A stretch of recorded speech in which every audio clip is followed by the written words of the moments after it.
I'd like to call the Development Review Board for the Town of Bennington to order. It's April 2nd, 2024. We have two hearings and another item on the agenda today. And the first item on the agenda is the minutes. Do I hear any? Make a motion to approve. Second. All in favor? So that's the minutes from December 19th, 2023 have just been approved. If you guys can remember, it's good. The next thing up is our witness oath. We asked folks that are going to speak to the board this evening to sign in over at the podium, and that sign-in sheet includes the following witness oath. I solemnly swear or affirm under the pains and penalty of perjury that the statements I make, testimony I give, and other evidence I submit to the board at the board's public hearing held on this date should be true and correct to the best of my knowledge and belief. And again, that's over on the podium. Just ask you to sign that before addressing the board this evening. Next item on our agenda is disclosure of any ex parte communications or conflicts of interest regarding the matters before the board this evening. Seeing none? We're good? Okay, great. All right, our first hearing this evening is Mark Jewett, Living Trust at 232 through 236 Benmont Avenue. The applicant is seeking approval for a planned residential development.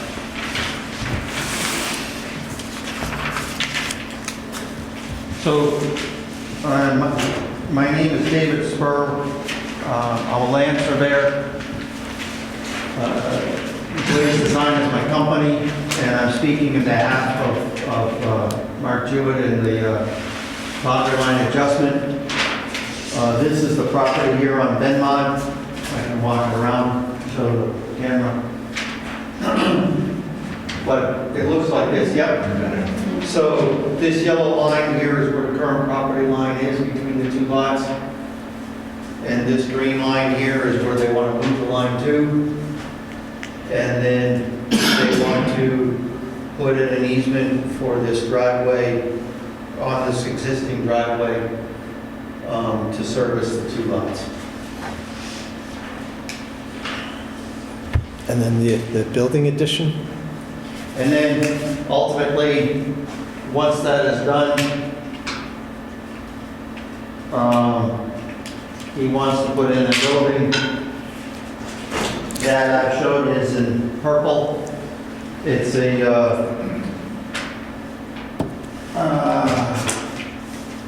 74 by 32 foot building to go between the two buildings that are currently there. Building number 134 and 136. And just to be clear, the building is part of this application and this hearing. So yes and no. So this, I'll just clarify. So the location of the building, the mass of the building, et cetera, is part of this application, but when the applicant gets ready to construct the building, he'll be back before the board for the details like the elevation, specific building height issues, those sorts of things. So location, basic building mass, yes. And the property line. Property line adjustment, but as far as the details of what the building's going to look like, the exact height, fenestration, all those sorts of things, that will be coming back to the board once the applicant's ready to start the project. Any questions from the board? Bill? Yeah, this property is all under one deed right now? Correct, sir. Okay. Well, yes and no. The one parcel is under one deed and the second parcel is under a second deed, But it's the same ownership? but the same ownership. Okay. And we are looking to adjust the property Yeah. line, yeah. Ron? I had a comment and a question. And I think the MU2 district encourages infill, which is what this project will be. We're filling in some vacant land with a similar use, which is a good idea, and it complies with the zoning district information. And also having just one entrance serving all these units is also a good idea. The question I have is about the driveway entrance. It seems rather narrow, and it's really close to the building labeled as 234, for example. Is this driveway or entrance going to allow for two-way traffic for vehicles coming and going? At the same It is time? currently used, for the units, and they somehow managed to do it even though it is basically one car wide. They see a car coming, and one of them waits. I was there when I was surveying, and they did just that. They said, oh, you're there? Okay, I'll wait. No, you're coming in? No, I'm going out? Okay. And one of them waited while the other one came in or went out, however, and they managed to negotiate it themselves. There is no space other than the existing driveway that is currently there to do just that. The driveway is that wide, and you really can't make it any wider because the buildings that are there don't allow it to make it any wider. I'm mainly concerned about where the driveway hits Bennington. If the car is coming in and out at the same time, that's kind of a critical point. And I didn't know if it's going to be wide enough at that point for both of them to pass and maybe narrow down as it goes to the backyard. I understand what you're asking, sir, but like I said, while I was surveying it, I watched one car wait while one car came in. Later on, I watched one car leave as one car stayed out on Benmont. And so I watched it both ways. I watched one car leave and another car wait, and another car came in as the other car was waiting I saw it both ways. How they negotiated it was upon themselves, but they did. And currently that drive, I assume, is serving the 4 parking spaces behind the lower building, but is that currently serving parking in the rear of the 2 existing buildings?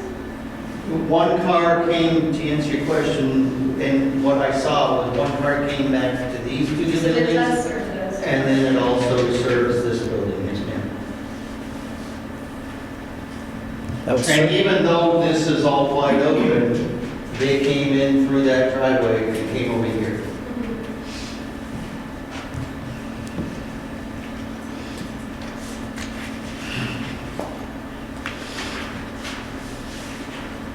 That's certainly something we'll have to consider if they come back with a building plan. Yeah, hi, can I address the board? I'm the property owner. Have you signed the, Sure. sign in, please, and Oh, state your I name? got to sign in too.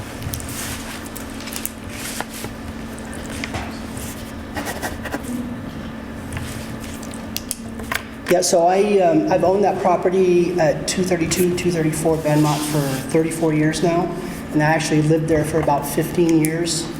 And so the driveway that we're speaking of was the access to the 4-unit apartment house that's there now, and the house that I lived in that's still there, that's rented.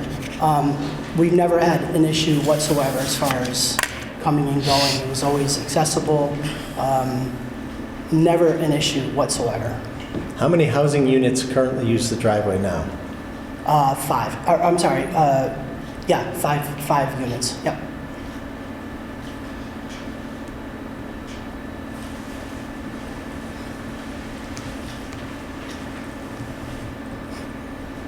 Anything else on the board? Anything in public?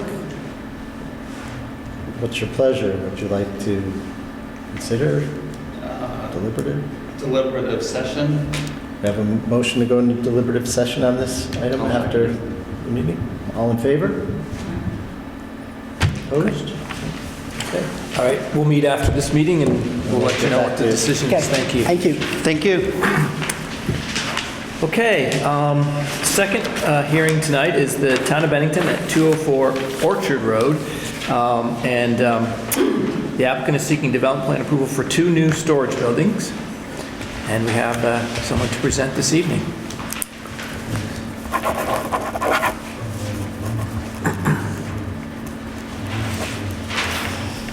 Good evening, everyone. Paul Doucette, Chief of Police and Public Safety Director for the town of Bennington.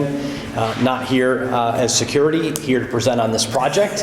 I know that somebody said earlier, what are the police doing here?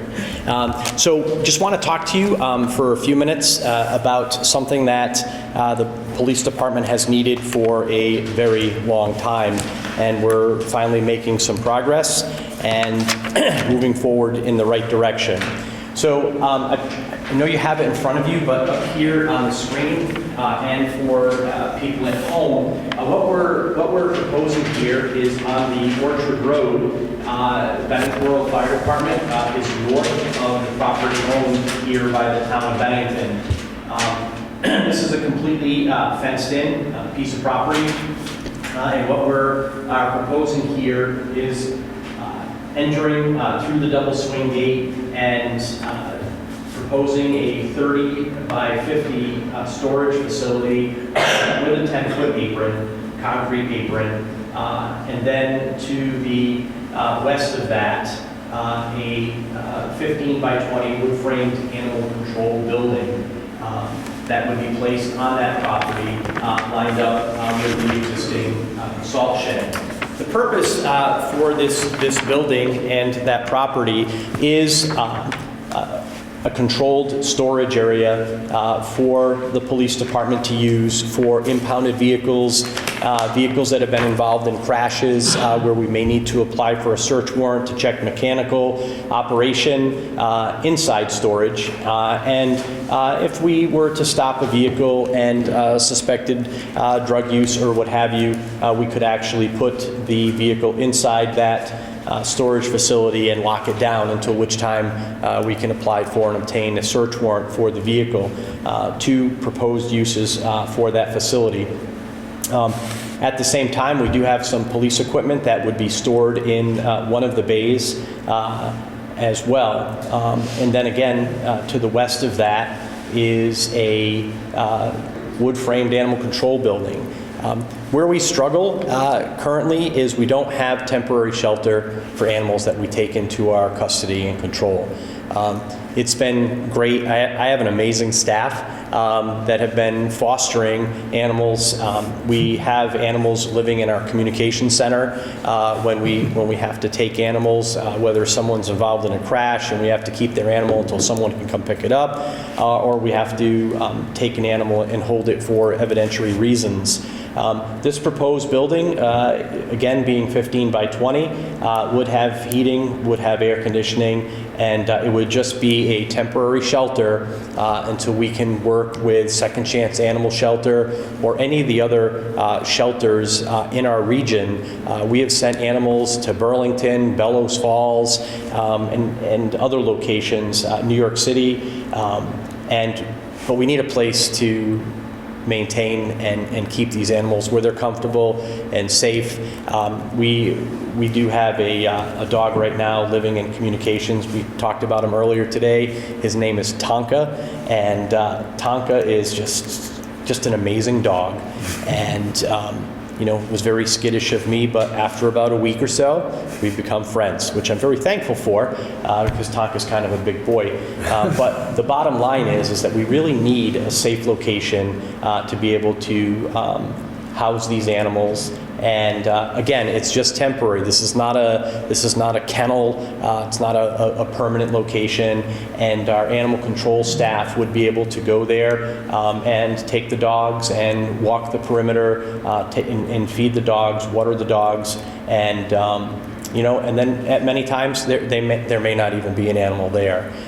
But it is something that we have struggled with for years, and now it's in my opinion, it's going to come to fruition, and the area is going to be monitored. I don't know, Dan, if you want me to get into all of the security and safety things, but this area will be very, very well monitored, and the cameras that will be in place there, the images will be sent back to the Bennington Police Department, our communications staff. There will be a large monitor on the wall, and we'll be able to monitor that property where the animal control building is, as well as our 30 by 50 storage facility. So really, that's what's going on there. I can't say it enough. This is something, Dan probably will tell you, this has been a dream of mine for a very long time, trying to make sure that we're serving the people in our community the way we're supposed to be, and making sure the community's safe, and being able to maintain evidence. Right now, we don't have an actual impound yard. We used to have one up off of Burgess Road, but the property was sold, and we don't have access to that little facility anymore.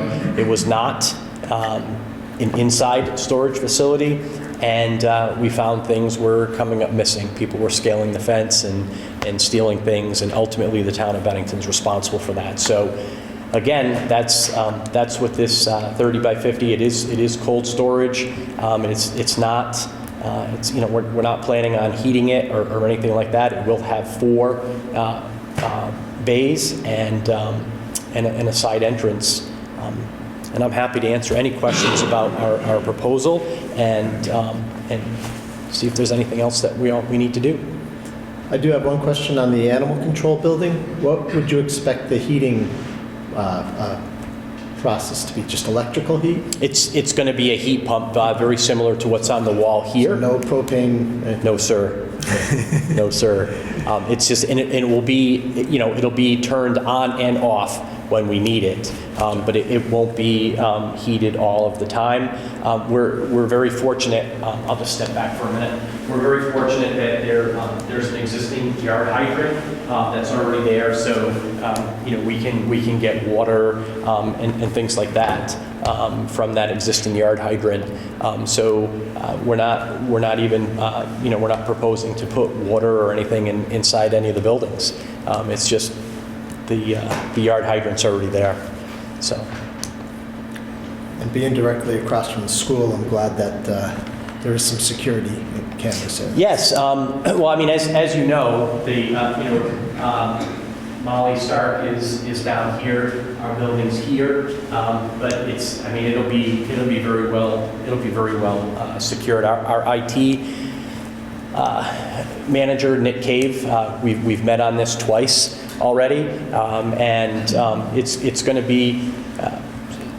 be set up so that when the officers come through the gate here, the communication staff will be able to push the button and open the door for them, so we can get in and do what we need to do there. Not everybody's going to have a key. It's all going to be electronic access.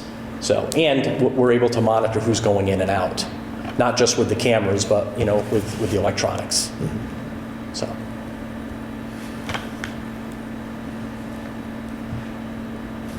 Any other questions from the board?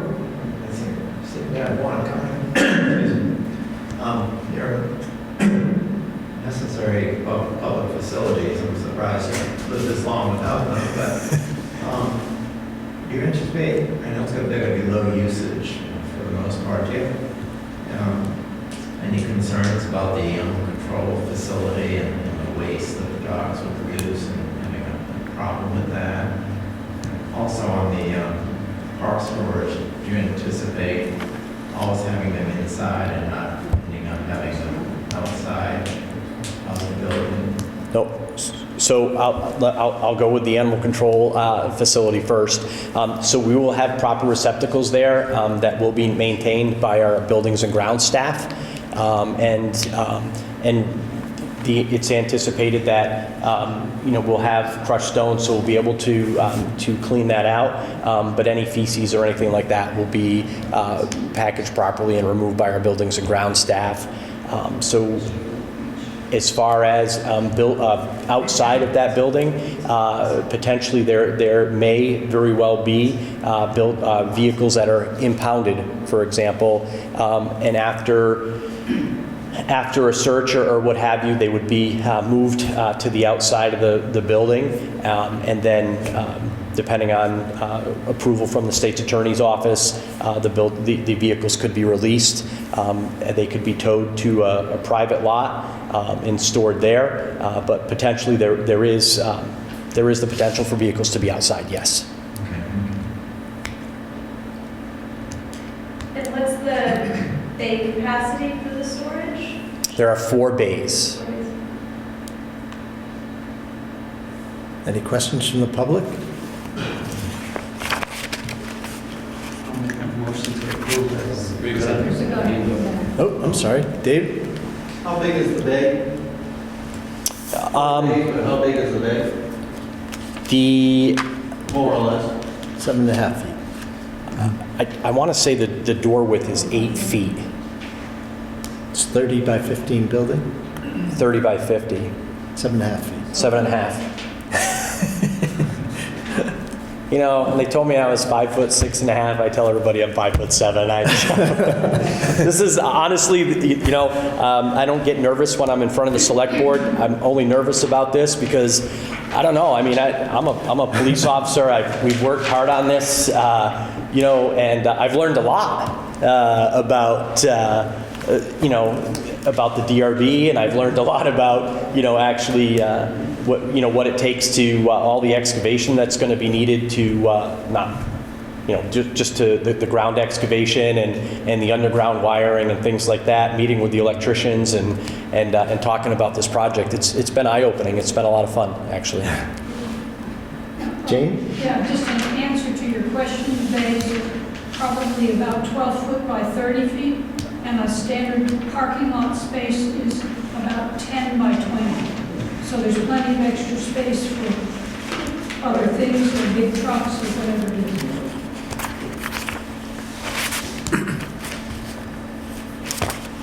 Charlie? Make a motion to accept as presented. Any second? Kat, second? All in favor? Okay, all right. Thank you, All Chief. set. Thank you. Thank you. Okay, next hearing is Bennington Project Independence, 614 Harwood Hill. The applicant is seeking approval of an amendment to a previously approved development plan, and we have some folks this evening. Kelly, you see why I said that you should probably bring your own, right? Well, we did, but then we didn't set it up. The easel right here. You'll never trust Do you. we have a budget? That one was working.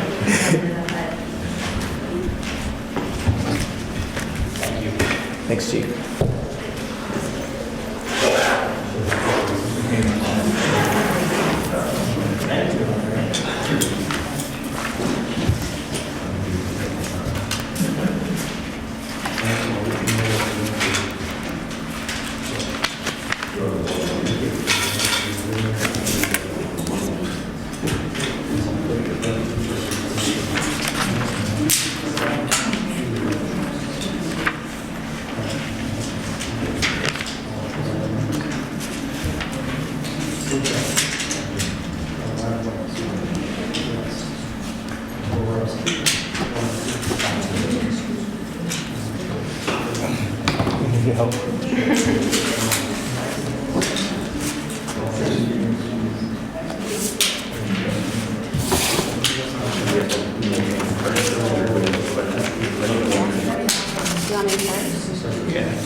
So thank you for your patience as we get the easel set up.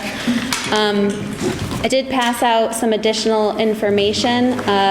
First, just a site map in case anyone's not familiar with the location. Would you please just state your name for the... Oh, sorry. Kelly Clark Harrington for Centerline Architects. Thank you. Some photographs of the site. David.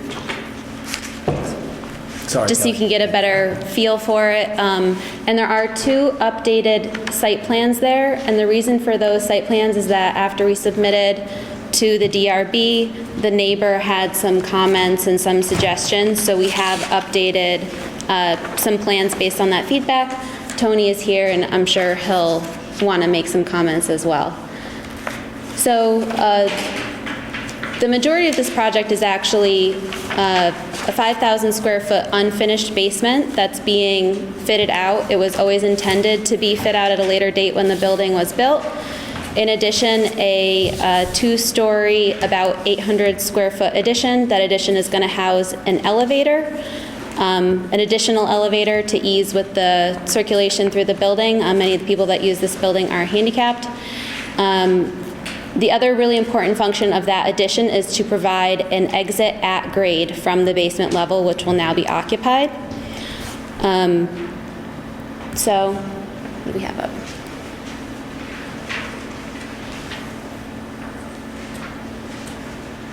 So as you can see on your page, the addition is kind of tucked in the back corner of the building. It will not be visible from the street. It's 1 story above grade, so it'll be not visible at all.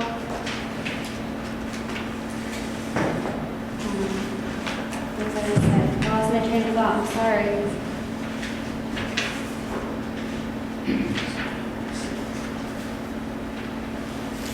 Thanks. So you see we have an egress to grade from the lower level. So if you look at the photographs, there is, in the plan, there is actually an existing gravel drive in that same area, and that's where we're proposing putting this new access down to grade. So we have to go down a few feet to get to the basement level, but it would be going in the same location of the current driveway. This would not be used as a means to access the building, and it's not a regular exit from the building. It only would be used in the case of an emergency. It would be a controlled exit with a delayed magnetic lock because many of the people in the building need assistance. And they do fire drills once a month. So once a month, this pathway would likely be used for fire drills. This is a larger scale plan of that. Yeah. That's that corner piece that we're sitting in, and that's the retaining walls on either side of that exit way out to the existing parking lot. Yep. As part of this project, we are also removing a silo that's there. There's a large silo for storing pellets. The owners had kind of continuous issues with the pellet system, and we were trying to work out a way to adapt it, but at this point, we don't really have a better option for storing the pellets. The silo is no longer going to work, so we're actually going to be removing it. Pellets will go inside, be stored inside, Yeah. manually fed.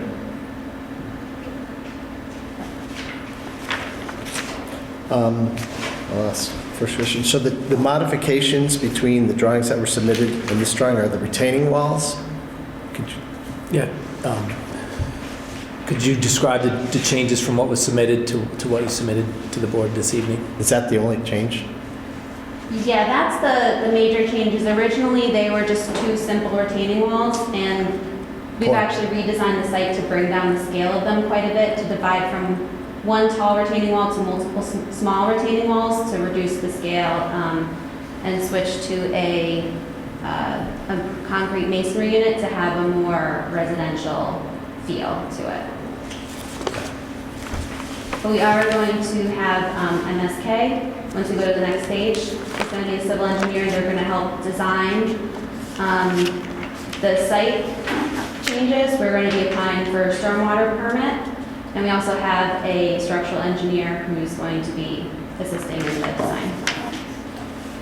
So this is really just the first iteration. Ron? Yeah, you said that some of the neighbors contacted you when you made some changes. Was that the retaining wall design or some additional landscaping or what? Yes, both. It looked like a lot of planting was within that area between the retaining wall and the house. Yes. There's a row of mature evergreen trees that were planted when the building was originally built. We are trying to maintain almost all of them, but there's 2 that we think are going to be compromised with the grading that's going to happen. So those trees will probably have to be removed and replaced, and then we are adding a bunch more. Okay.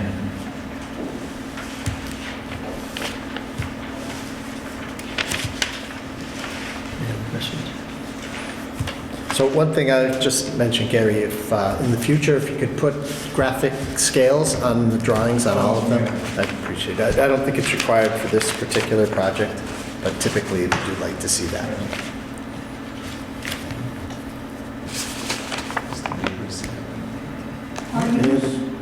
Please, Jane? Are you serving more people now? Is this why you need to expand? I know the basement has always been a hope for space, but I want to know why now?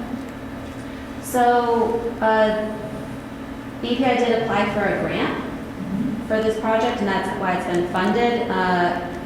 As far as I know, I don't think there's a huge increase in people planned. It's just more space and more activities. I'm Chris Cole, I'm the owner's rep on the project. We'll need you to Please sign in. Sign in at the podium, please.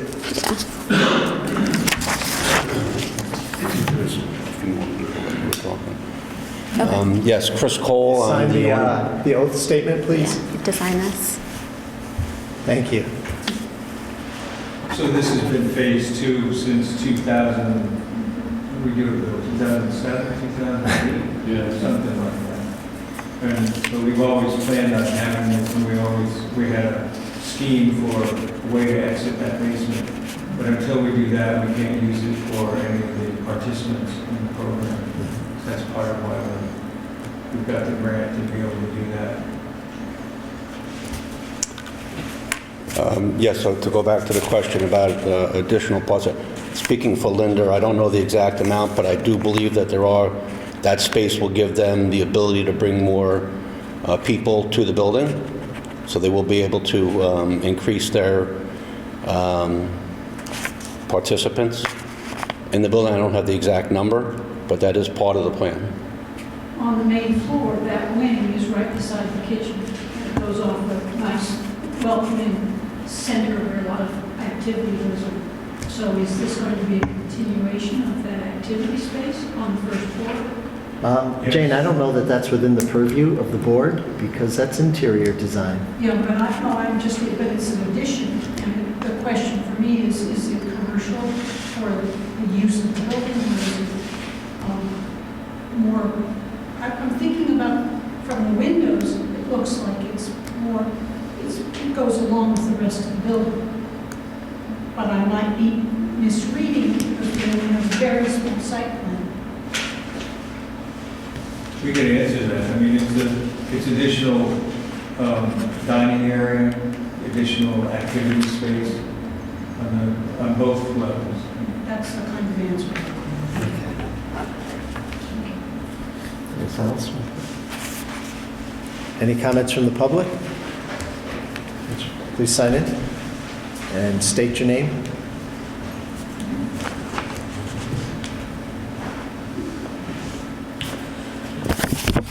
My name's Tony Bolio.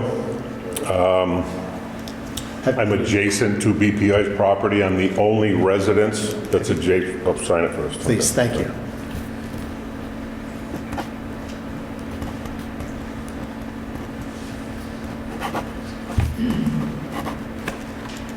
Okay.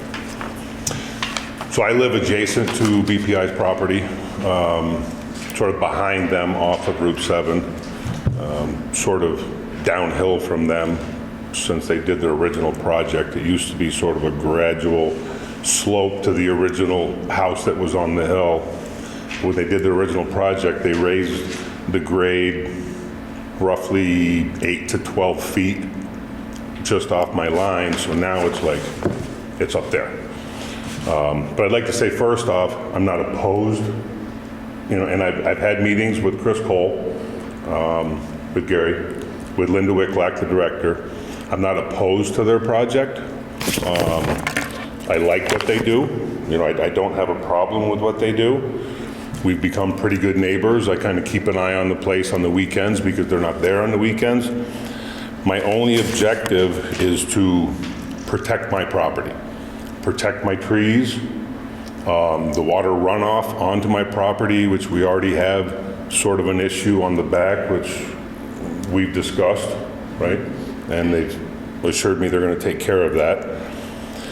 So really, that's my only issue. And the pictures and the drawings are very hard to see. I mean, unless you're an architect and you're reading the grades, you can't tell the elevation difference from my backyard, my patio area, my pool, my hot tub, to the elevation of where they're doing the addition. It's drastic. It's basically it's a 12-12 pitch. You go out a foot, it goes up a foot. You go out 10 feet, it goes up 10 feet. It's virtually unwalkable, okay? And this is the area where they're doing it, and I'm concerned how far to the property line they're going to excavate that out, because that's going to create sort of a funnel of stormwater runoff. The other issue is the trees that are on the property lines. The corner pin of my property is a group of maples. And I'm sure, I think they've said they're not going to touch those trees, but if they excavate up to those trees, they're going to kill those trees. My daughter has a swing in one tree. There's a big, huge pine tree about maybe 18 inches off the property line onto my property. If they excavate the root system of that tree, they're going to kill that tree.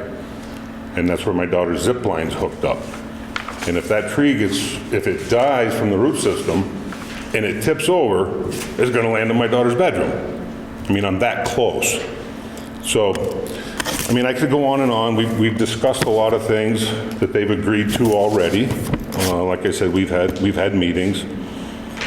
You know, I asked that my driveway is a right-of-way across their property. So they sort of own a horseshoe around me. I've repaired my driveway several times, you know, from when they originally did it. And well, anyway, I asked that it not get destroyed. So you've assured me that all the excavation equipment, all the big dump trucks, all the workers, the service trucks are going to access the job site from their upper parking lot, not my driveway, which is great.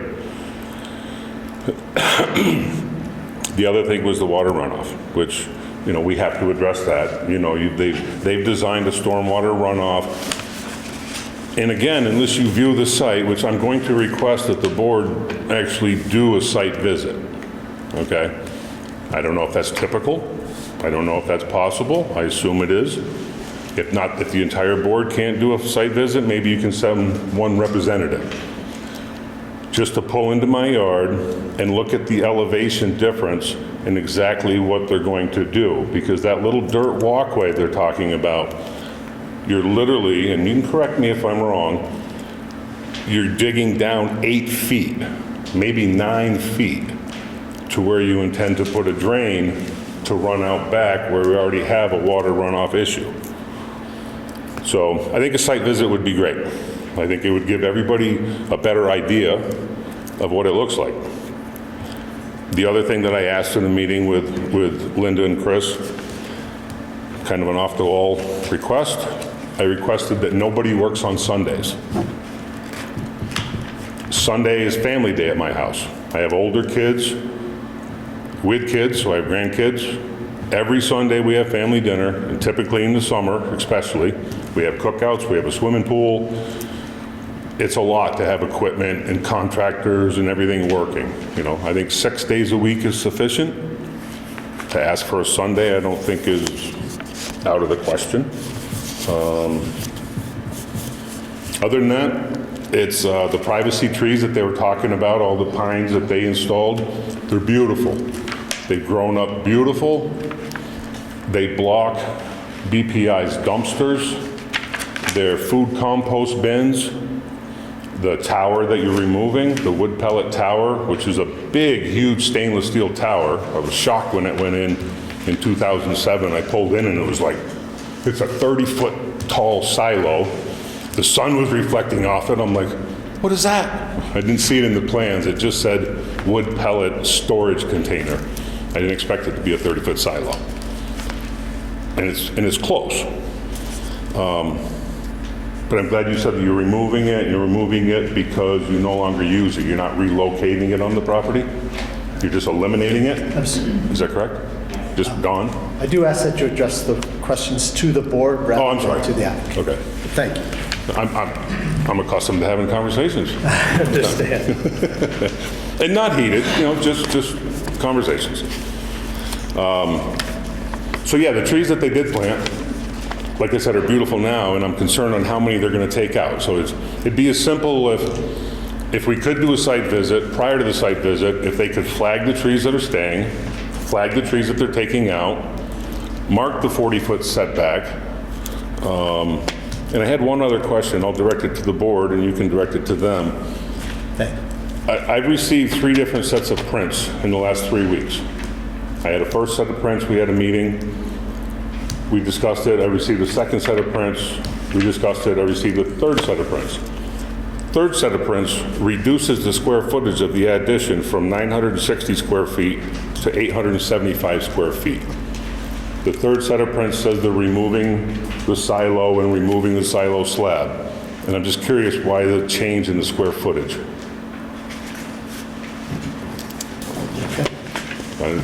I know you guys can't answer that, but that's my question, is why the change in the square footage in the last 5 days? Okay.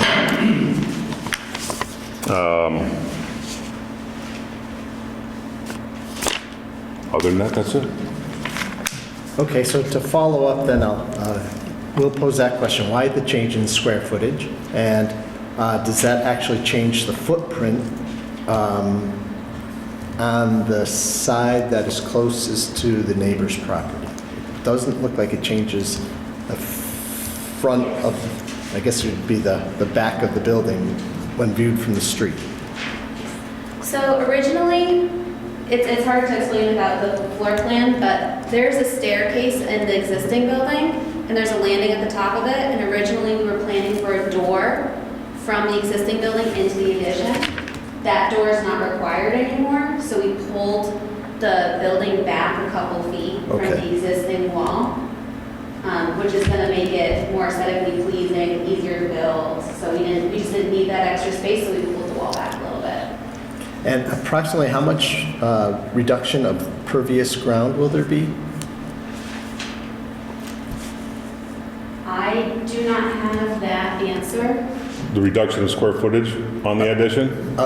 I'm just curious how much more impervious surface there will be. So building that is not currently on a slab or something like that. So if there's... Yeah, so it'd be the area of this. It's So the not entire actually footprint? that entire area, because right now there's a patio that goes across here, so it's less than that. It looks like it's about 2/3 of the footprint of the addition. Yeah. Now, look, just another quick question. In reducing that does move the addition away from my property line, away from the pin. Was that necessary to comply with the 40-foot setback? Because it's pretty tight. Just a question. So that, I was going to also ask, on the drawing here, the photograph, the yellow line is the setback line here. If you look at the large photograph, the aerial photograph, there's a yellow line. That is a setback line? Yes, it's an aerial photograph, it's not exact, but yeah, so essentially I took the plan and I mapped it on the aerial and I traced some things, but I can't promise that this photo is exact. But the addition does meet the setback. requirements. It does, yes. Okay. It does, and I believe it would have before.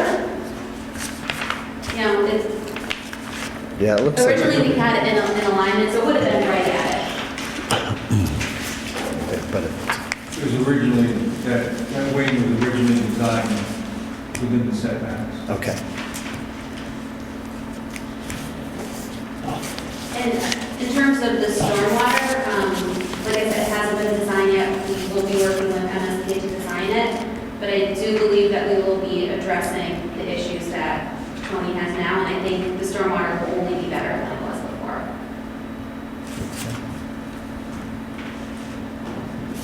Go into deliberative session. Oh, make it.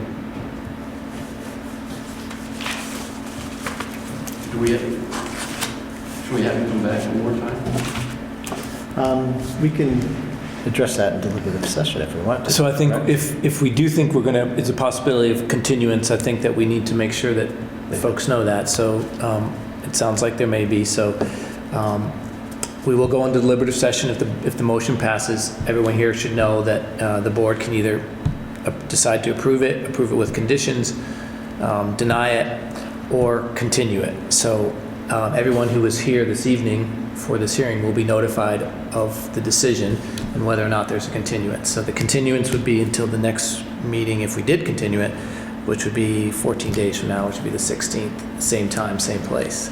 And if, for instance, if a site visit is scheduled, that would also be part of the communication to all the folks that spoke here this evening.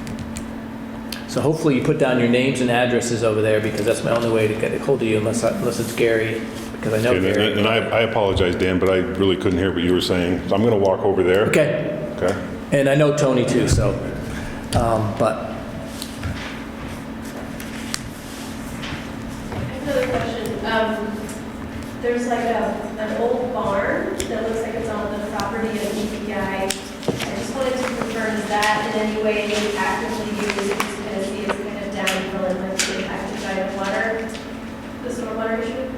Yes, that is an old shed that was, it's not actively used and there are no plans to use it. Okay. Is that photo 3? Photo Kat? three, yep. Could I speak on that as well? At the podium, please.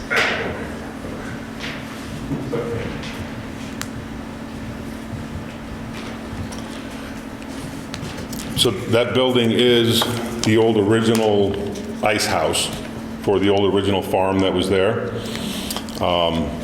It's currently dilapidated. It's full of squirrels basically caving in. I know BPI has some plans. When they did their project in '07, their plan was to, revitalize that building and use that building. Again, they raised the elevation so high up to that building, they can't access it. There's no way to get into that building anymore. There's literally a straight drop off right up tight to the front of the building. So all they actually see from their property is the roof, the slate roof. From my property, I see the entire back of the building. And I've left a lot of sumac and kind of, not desirable vegetation 10 to 12 feet out that I don't mow. I just leave it there, so in the summer it blocks that building. But they can't use it, they can't utilize it.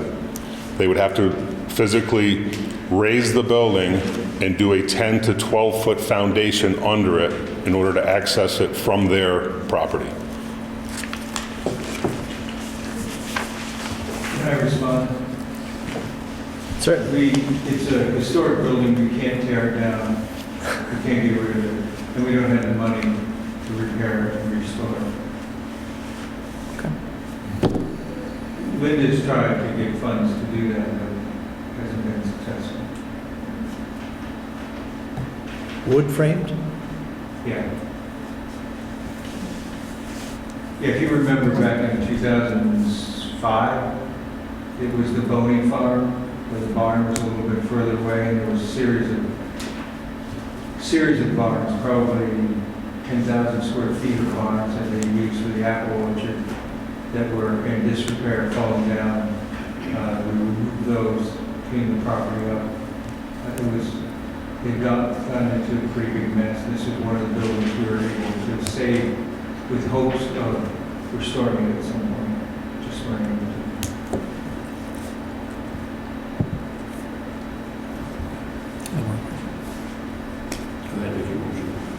Make a motion to go into deliberative session. There's a motion to continue this in deliberative session. All in favor? Oh, I'm sorry, is there a second? Second. Second. All in favor? Whoever. All right. Okay. Very good. Okay, we'll let you know. let you So know there the will be a results. communication to everybody who spoke tonight about this application, about what the decision was or whether there's a continuance, et cetera. So that should be tomorrow or the next day. You'll hear from us. Thank you. Okay. Thank you very much. All right. Unless there's any other business, we can make a motion to adjourn and go into deliberative session. Do we have to reorg? Not yet. That'll be in May. Yep. Yes, but getting close. All right, is there a motion to adjourn? Second, Bill. All in favor? Nancy's got all. Thank you, Nancy. Thank you very much.